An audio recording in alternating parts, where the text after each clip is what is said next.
Hey everyone, it's been about a week since Keepers of the Flame launched, and I've had a good time with it, but not everyone's experience has been the same. So let's dig in. First up, the new trade system. Overall, I like it, but easy asynchronous trading has caused the prices of items to be far different than in previous leagues. If an item isn't best in slot, it's often treated like it's worthless. Add in how strong the new Breach crafting mechanic is at pumping out solid life and resistance gear, and drops feel even less special. The upside is it's easier than ever to fix your character when entering maps. The downside is the economy leans towards best in slot or bust. There are a few ideas floating around on how to smooth this out. The one that makes the most sense to me is have sellers pay a small gold cost to list and modify listings. Right now, only buyers pay gold, so sellers can undercut each other without any downside. In the old system, selling also had an opportunity cost, your time. You had to stop what you were doing to make the sale. This meant that as players moved on to higher content, the minimum they were willing to leave their map for would increase. Maybe on day one, you would leave for a single chaos, but by day three, you might not want to leave for less than 50. Now that you don't have to stop what you're doing to make the sale, far more people are willing to sell things for one chaos for far longer. A seller side gold cost would reintroduce some of that friction. The new system also prevents most of the old scams, but there are new ones. One method of scamming has been called landmines. That's where you list a bunch of items for maybe 5 chaos and then a couple of the same item for 5 divine instead.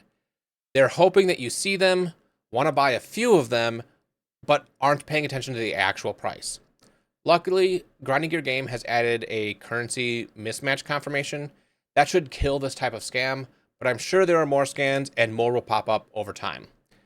But if you only buy the one item you selected through the trade site and pay close attention to anything else you try to buy, you should be able to avoid most scams. Now for the league itself. It's a clean continuation of Breach with 3 variations.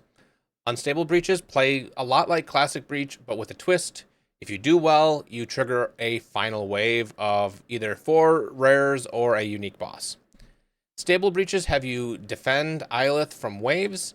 The center starts walled off with optional nodes you can activate.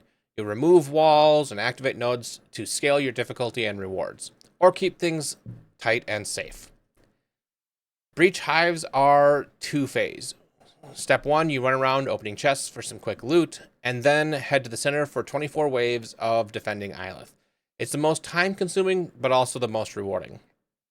If none of that sounds bad, it didn't to me either, but let's get into some of the complaints.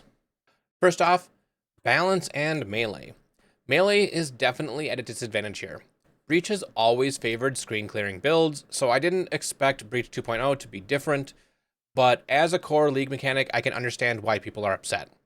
I appreciate tweaks like ranged mobs pathing closer to Iolith before starting to fire, but I don't think this can be perfectly balanced for every playstyle, and that's okay. Next is pacing for mappers who just want to blast. Old Breach lets you activate it, run around for a couple seconds, and move on. Now, doing too well in an unstable Breach means you have to run back to the center for the final wave or you get no loot. Stable breaches make you have to wait around for spawns. Hives take even more time. And they all feel mandatory because it's the current league mechanic. It can derail your mapping flow, but I have a suggestion. Just put the league mechanic back on the Atlas tree.